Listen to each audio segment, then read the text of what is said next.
हे दोस्तों, नमस्कार। जय श्री महाकाल। क्या आप उज्जैन जाने की सोच रहे हैं? क्या आप उज्जैन जाना चाहते हैं फर्स्ट टाइम? अगर आप पहली बार उज्जैन जा रहे हैं तो हो सकता है आप में उत्सुकता हो कुछ जानकारियाँ प्राप्त करने की कि भाई कैसे जाएँ, कहाँ रुकें, कहाँ खाएँगे पिएँगे, कैसे दर्शन करेंगे, हमें आरती करने का अवसर मिलेगा या नहीं मिलेगा, किस तरह से हम महाकाल लोक घूमेंगे। इस तरह के बहुत से प्रश्न हमारे मन पे आते हैं, क्वेश्चंस हमारे माइंड पे आते रहते हैं और हम गूगल बाबा की मदद लेते हैं। बाकी जो मेरा एक्सपीरियंस है मैं आपके साथ शेयर करना चाहूँगा। मैं गया हुआ था महाकाल दर्शन के लिए, ठीक है। हम लोग गए थे 15 तारीख को, निकले थे घर से। 16 तारीख को सुबह जो है 12-1 बजे तक हम दोपहर में पहुंच गए वहां पर। 4 बजे हमने दर्शन किया। पूरी जर्नी मैं आपको एक्सप्लेन कर दूंगा जिससे आपको सुविधा हो। जब आप वहाँ फर्स्ट टाइम जाएंगे तो क्या होता है, थोड़ा कन्फ्यूजन हो जाता है, भाई पूछना पड़ता है, ये करना पड़ता है, वो करना पड़ता है। तो थोड़ा सा मैं अपना अनुभव आपके साथ शेयर कर दूंगा, काल के दर्शन कर पाएंगे इजीली। और कहाँ ठहरना है इस बात की भी जानकारी दे दूंगा। भोजन के बारे में जानकारी दे दूंगा, कैसे आप घूम सकते हैं, कैसे आप भस्म आरती अटेंड कर सकते हैं। इन सभी जानकारियाँ मैं आपको इस वीडियो के माध्यम से दे देता हूँ। तो गाइस कंटिन्यू बने रहिएगा। जय श्री महाकाल। तो चलिए दोस्तों शुरू करते हैं। जय श्री महाकाल। तो सबसे पहले प्रश्न ये होता है कि कैसे हम उज्जैन जा सकते हैं। तो देखिए बहुत इजी तरीका है।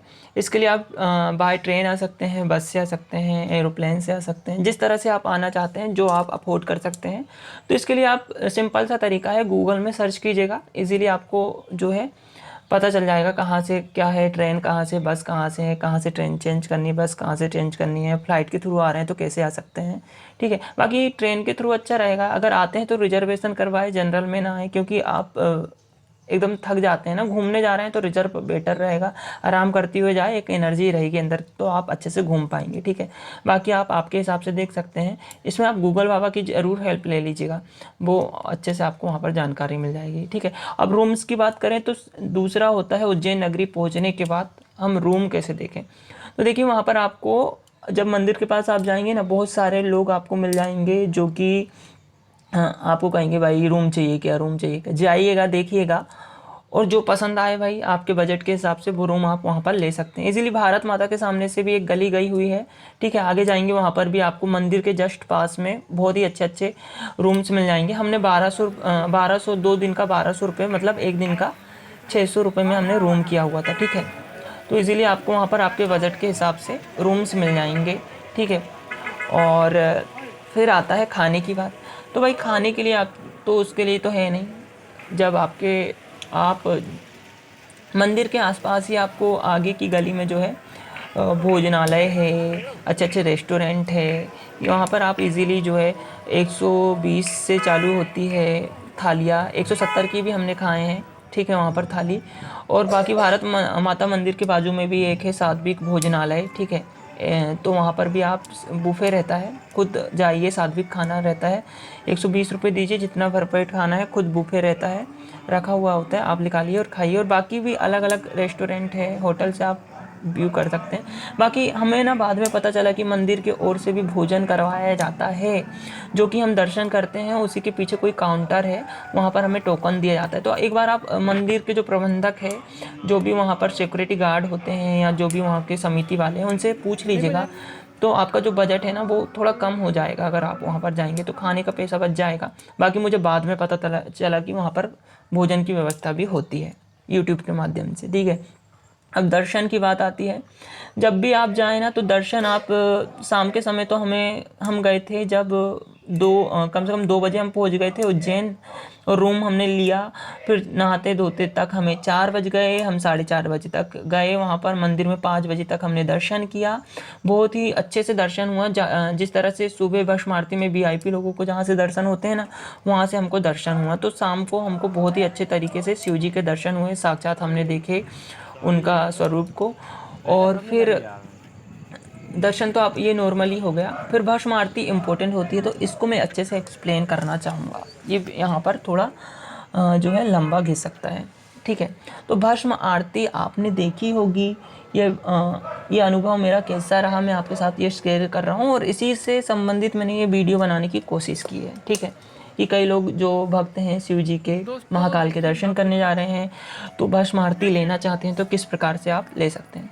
देखिए, तो भस्म आरती तो आपने सर्च किया ही होगा, तो आपको पता ही होगा कि ऑनलाइन इसके लिए जो है हम ऑफिशियल वेबसाइट जो महाकाल मंदिर की है, ठीक है, उनकी वेबसाइट जो है श्री महाकालेश्वर ऐसे ही कुछ है। बाकी मैं आपको बता दूंगा या तो फिर डिस्क्रिप्शन में जो है उसको मेंशन कर दूंगा, ठीक है। तो भाई जो है ना, इसके लिए आपको ऑनलाइन रजिस्ट्रेशन करा सकते हैं आप। और अगर आप ऑनलाइन नहीं करा पाते हैं स्लॉट, क्योंकि पहले से होता है, अगर करवा रहे हैं तो 1 आध महीने पहले करवा लीजिएगा, वरना आपको स्लॉट नहीं मिलेंगे, उसमें सीट जो टिकट है वो नहीं मिल पाएगी। और ऑफलाइन का होता है भाई 1 दिन पहले। ऑफलाइन में आपको थोड़ा संघर्ष करना पड़ता है, लेकिन हमने ऑफलाइन ही किया था, ठीक है। डिसाइडेड था मेरा घर से, मैंने डॉक्यूमेंट्स ले लिए थे, क्योंकि ऑनलाइन मैंने देखा तो बिल्कुल सीट खाली नहीं थी, सारी टिकट जो थी बुक हो गई थी, स्लॉट एक भी खाली नहीं थे। तो ऑफलाइन 300 लोगों को मौका दिया जाता है भस्म आरती में शामिल होने का। इसके लिए भाई 1 दिन पहले से रात में जो है 1 दिन पहले ही टिकट लेनी होती है, ठीक है। 1 दिन पहले ही रजिस्ट्रेशन कराना होता है, उसके बाद आप दूसरे दिन भस्म आरती अटेंड कर सकते हैं। तो भस्म आरती के लिए सबसे पहले आपके पास घर से निकलते समय आधार कार्ड जरूर ले जा लीजिएगा, ओरिजिनल, और 2 फोटोकॉपी ले जा लीजिएगा, और जितने सदस्य हैं उनका अधिकार आधार कार्ड, क्योंकि एक फॉर्म जो आपको मिलता है ना भाई, उसमें 5 लोग ऐड कर सकते हैं आप। जैसे कि मैं लाइन पे लगा हूँ, अगर मुझे एक फॉर्म मिलता है तो मैं उसमें 5 लोगों को ले जा सकता हूँ भस्म आरती में, और 5 के डॉक्यूमेंट चाहिए और 5 लोग वहाँ पर मौजूद होने चाहिए फॉर्म भरते समय। तो सबसे पहले फॉर्म कैसे भरे जाते हैं, तो देखिए इसके लिए आरती के 1 दिन पहले ही फॉर्म मिलता है। इसके लिए एक जो रात है ना, रात को 12 बजे से लोग वहाँ पर बैठ जाते हैं, लाइन में लग जाते हैं। मंदिर का जहाँ से आप एंट्री करते हैं वहीं पर प्रांगण में आपको भस्म आरती के लिए लाइन लगती है, आप पूछ लीजिएगा वहाँ से, इजीली हो जाएगा आपके लिए, ठीक है। तो भस्म आरती के लिए 1 दिन पहले ही लाइन लगती है, 24 घंटे जो है 12 बजे से ही लाइन लग जाती है इसके लिए। कई लोग तो वहीं पर सो जाते हैं, मैंने देखा, मैं 3 बजे गया था, 3:30 बजे लगभग वहाँ पर आधी लाइन लग चुकी थी, बाकी मैं लाइन में लगा हुआ था। फिर हम आगे बढ़ते हैं, फिर नंबर आता है, ठीक है। अगर 300 लोग काउंट नहीं हुए हैं तो आपका नंबर आ जाएगा इजीली। आप वहाँ जाएंगे, आपको एक फॉर्म मिलेगा। पहली बात यह है कि आपको आपका आधार कार्ड वहाँ पर दिखाना पड़ेगा, ठीक है। आधार कार्ड दिखाइएगा, वो आपको फॉर्म देंगे, फिर उसमें भरना होगा, ये आधार नंबर भरना होगा, सदस्यों का नाम भरना होगा, जो 5 सदस्य आप ले जाएंगे वहाँ पर, कॉन्टेक्ट नंबर देना होगा, बाकी आप तो पढ़कर भर सकते हैं इजीली। और इसके बाद आते हैं, फिर दोबारा से लाइन लगती है फॉर्म सबमिट करने के लिए। तब आपको जितने लोग चाहिए, अगर 5 लोग हैं, 2 लोग हैं, जितने लोग हैं वो भी आपके साथ होने चाहिए, उनके आधार कार्ड होना चाहिए। फिर वहाँ पर भाई फ़ोटो वगैरह खींची जाती है, पूरा स्कैन कर दिया जाता है, आपके जो आधार कार्ड का QR कोड बनाकर आपको एक पर्ची दी जाती है, ठीक है। तो ये हो गया फ्री वाली प्रोसेस। फिर आप दूसरे दिन सुबह मॉर्निंग में लगभग, मैं तो कहूँगा आपको रात में आप 1 बजे चल जाइएगा, दूसरे दिन जिस दिन आपको भस्म आरती अटेंड करनी है, ठीक है। जो टिकट मिलेगी ना उसमें आपको दे दिया जाएगा इन्फॉर्मेशन। तो आप लगभग 1 बजे तैयार होकर बिल्कुल प्रांगण में पहुंच जाइएगा रात में। वहाँ से एंट्री चालू हो जाती है 1:30 बजे रात को, ठीक है। जो जितनी पहले जाएगा वो उतनी आगे बैठेगा वहाँ पर, सिंपल सी बात है। दर्शन आपको आगे बैठेंगे तो दर्शन अच्छे से हो पाएंगे।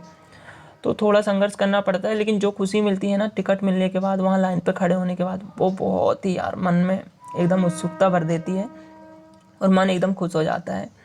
ऑनलाइन करने में क्या है, ऑनलाइन कर तो लेंगे लेकिन ना उतना मेरे को नहीं लगता कि अनुभव हो पाएगा, लेकिन हम थोड़ा करते हैं ना, वहाँ पर फिजिकली वहाँ पर खड़े होते हैं, एक उत्सुकता रहती है, तो बहुत खुशी होती है।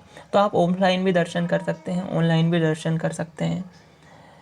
बाकी ये मैंने प्रोसेस बताई है। 1 दिन पहले 1:30 बजे जाकर आप लग जाइएगा, फिर धीरे धीरे लाइन आगे बढ़ेगी, आपके डॉक्यूमेंट चेक होंगे, मोबाइल वगैरह जमा करवाएंगे। मोबाइल अंदर नहीं ले जाने दिया जाता है भस्म आरती में, ठीक है। आप वहाँ पर बैठते हैं, फ़ोटो वगैरह क्लिक करते हैं इसलिए। बाकी नॉर्मल दर्शन में ले जाने दिया जाता है, फ़ोटो बस क्लिक नहीं करने दिया जाता है। बाकी फिर आप अंदर थोड़ी देर बैठेंगे, वहाँ पर लाइन आगे बढ़ेगी, तो फिर देन उसके बाद आपको क्या करना होगा भाई कि धीरे धीरे लाइन बढ़ेगी। फिर थोड़ी देर के बाद सब लोग एकदम भागते भागते फिर अंदर पहुँचेंगे, फिर लाइन बनाई जाएगी, फिर धीरे धीरे अंदर जाते हैं और आप वहाँ पर प्रांगण में बैठ सकते हैं। लगभग आपको 2 से 2-2.5 घंटे वहाँ पर बैठने का जो है मिल जाएगा मौका। वहाँ पर आप अपनी प्रेयर्स कर सकते हैं, मंत्र का जो भी उच्चारण करना है, जिस प्रकार से आप पूजा करते हैं वहाँ पर ध्यान कर सकते हैं, और भस्म आरती करने को मिल जाएगा आपको। तो जो अनुभव होता है ना भाई, मैं तो कहूँगा एक बार भस्म आरती कर कर आप अनुभव लीजिएगा, ठीक है, ये मैंने इन्फॉर्मेशन बता दी है। और भी वीडियोस आपको मेरे तरीके से मैंने बताया, ठीक है, जो मेरा अनुभव है। बाकी मुझसे भी अच्छे तरीके से एक्सप्लेन किया गया है, आप यूट्यूब में सर्च कर सकते हैं और देख सकते हैं। एक दीदी ने बनाया था, मैंने देखा था उनका, बहुत ही अच्छे क्लियरिटी से बताया था उन्होंने, और वो लगभग गर्भगृह तक के गई थी वो दीदी, ठीक है।